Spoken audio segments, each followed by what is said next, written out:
My name is Kate. Ever since I went to my high school reunion, I've been influenced by the conversations of those around me about aging. I'm 31 years old, and I'm starting to be conscious about anti-aging and detox. Today, I want to share a story about my life detox that took place 2 years ago. My husband of 2 years, David, was 2 years older than me, and he was a very experienced IT engineer. He was the so-called elite who was in charge of system construction and security development of popular applications, and I used to work under him. Well, I left the company when I got married. IT engineers are, for example, if there was a system failure at a client's site, they would be called out even in the middle of the night and urgently handle the issues. When both of us led such a life, even if we adapt a practice like the one who notices is the one who does it for housework, the livelihood inevitably became neglected. And David thought, I come home exhausted and find the house in mess. That should end with my bachelorhood.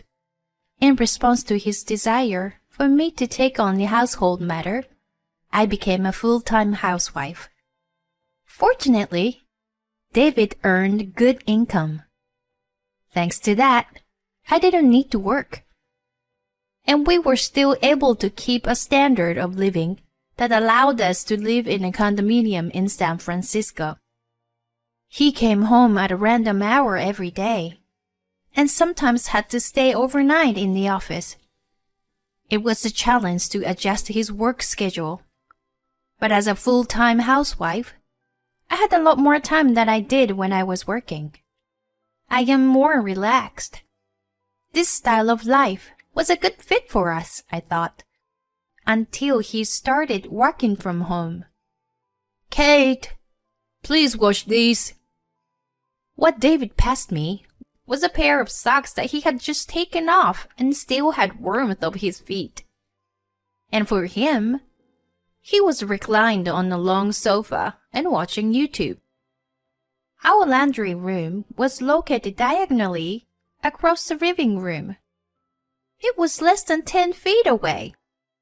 He had no intention on bringing his own socks. Hey, why don't you at least take your own socks? I thought I had no choice and complained lightly. It was normal for him to take off his clothes and leave them on the floor. In the morning, his pajamas were left around, like peeled skins. At the time, I thought, he's busy and comes home late.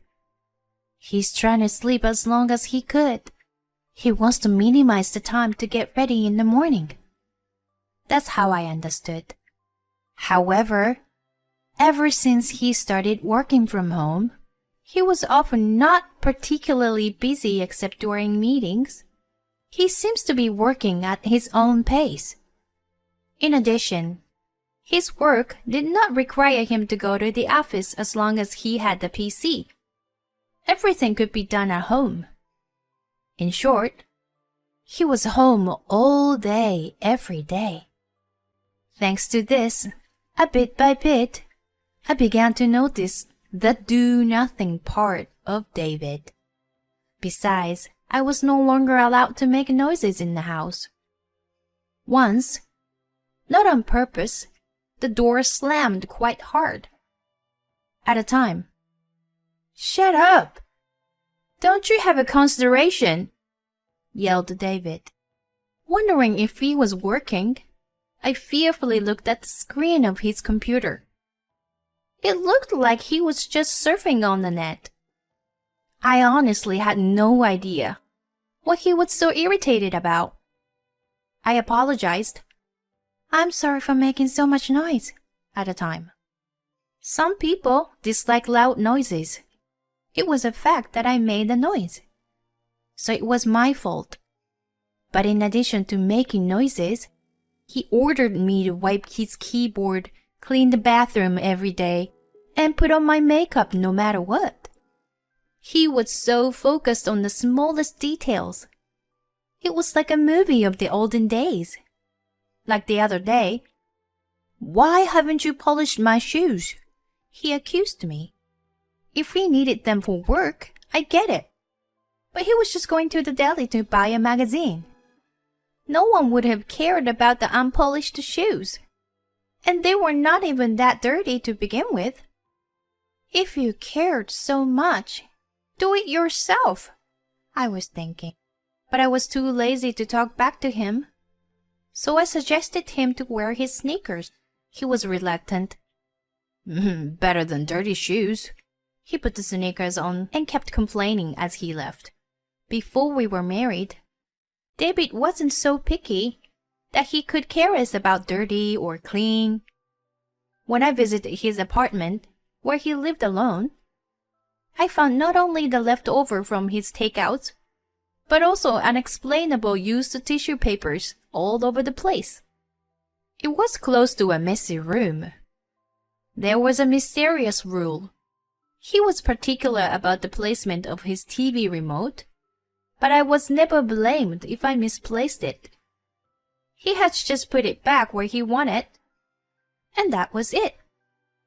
By switching to work from home, I had never heard of people changing. What had happened to him? Does COVID affect people's personality too? I watched the news from a different point of view. Well, work from home can't be for long. I'll just have to be a bit patient. I didn't worry much about it. But David's company showed no sign of ending work from home. On the contrary, there is no need for programmers to come to the office. Just work from home except for sales. So he was told. David was not in charge of sales, so basically, he was going to be home all the time. Thinking back on it, working from home without a boss must have been comfortable and liberating. Since he got the extra time, he started to notice the details in the house, and as a result, his demands for me must have increased. "Lunch is ready!" When I served him lunch, he blatantly frowned. "Oh, come on. I had just been crammed in hard work, and I get such a crap for lunch?" Crap?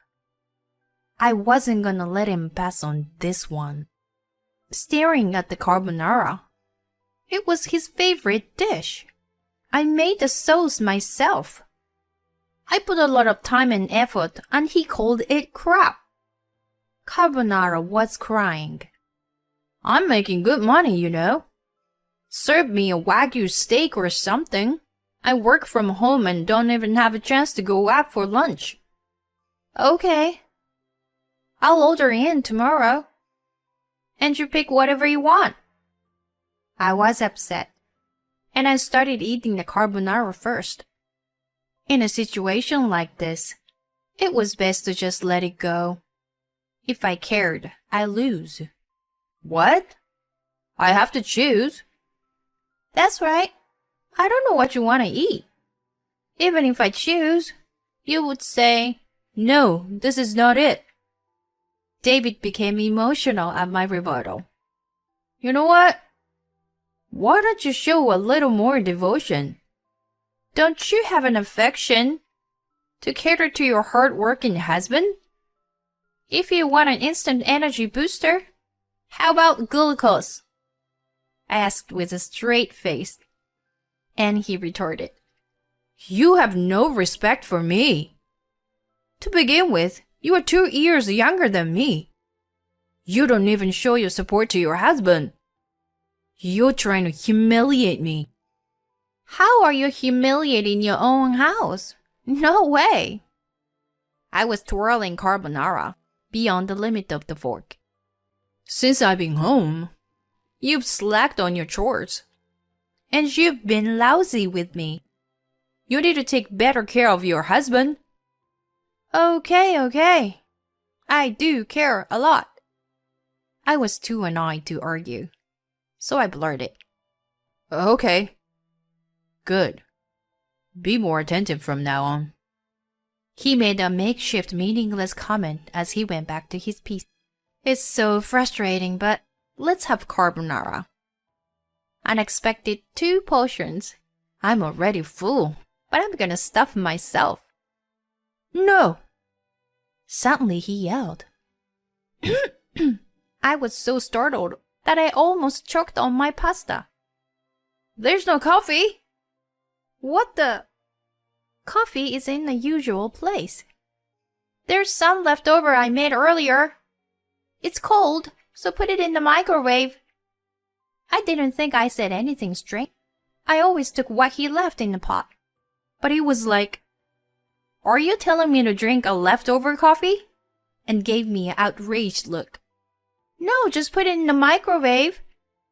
You are unbelievable. You're living on my money. You would never have gotten married if I didn't exist. He groaned after his insults. I really did marry. Snap. I heard something pop inside me. I see. Living on your money. I was told to focus on the housework. I was just doing my job. You are useless even though you have the money. So full of himself.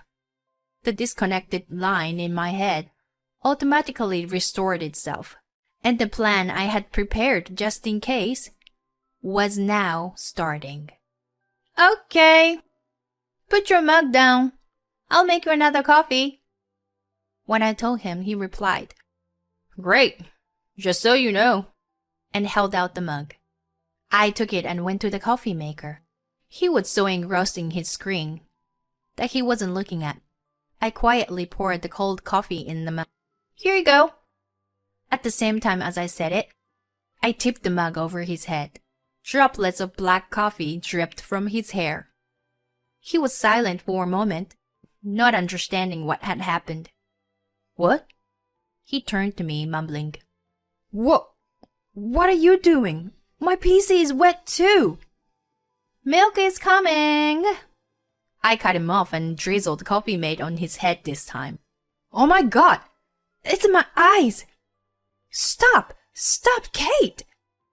I am so glad you were pleased. Here's the sugar.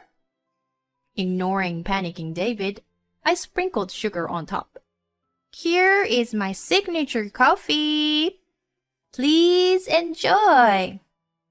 I teased him like an annoying waitress, stretching out the end of my sentence. Ew! Stop fooling around. I'm all sticky now. I'm so glad you pleased. Please, enjoy this too. Wait, what? With that, I opened Skype on my phone and sent a video to an acquaintance. What are you doing? David was dumbfounded.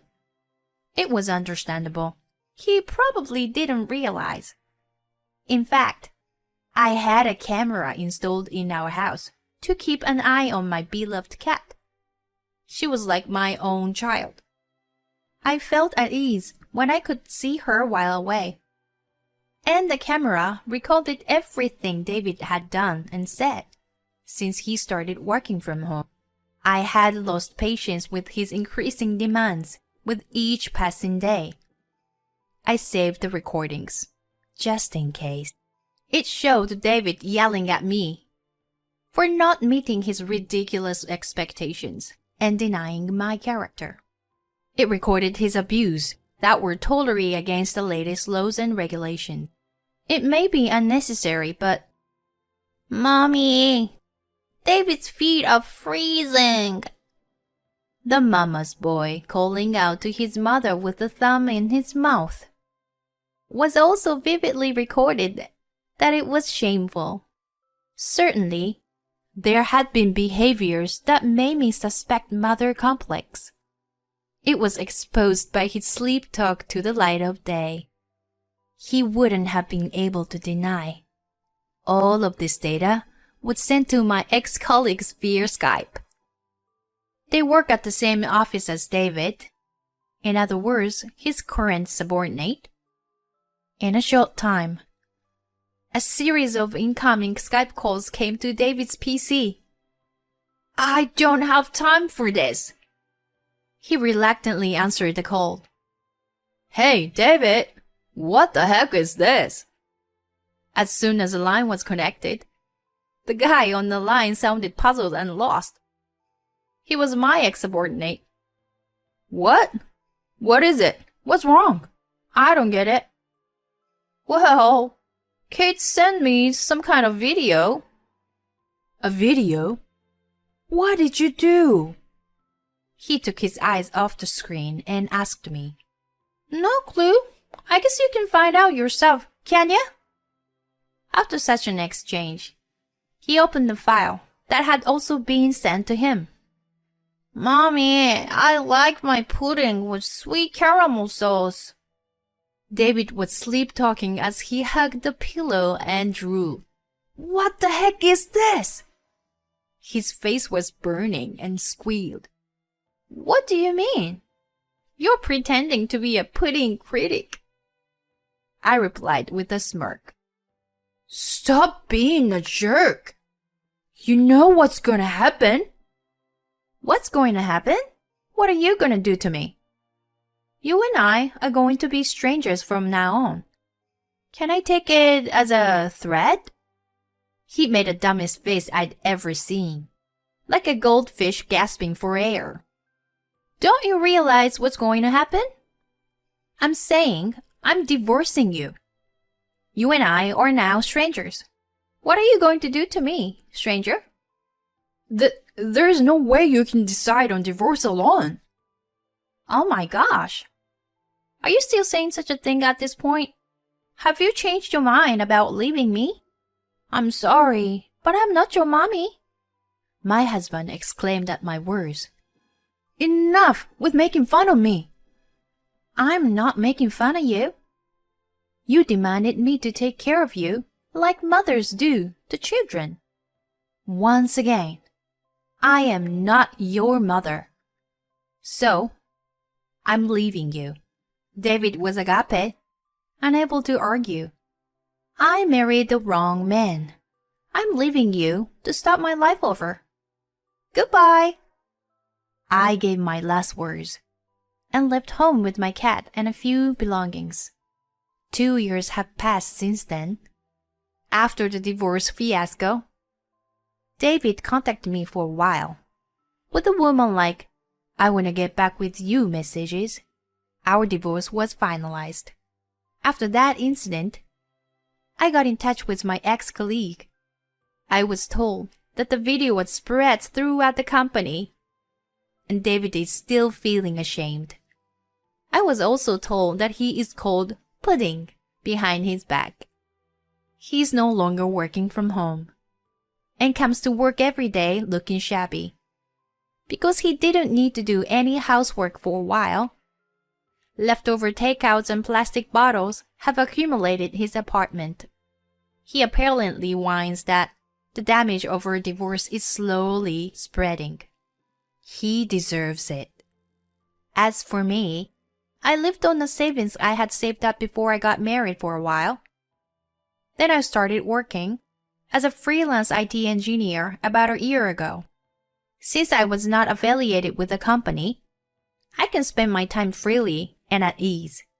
I've already had good skills, so I am making more money than working in a company. So I have a lot of freedom.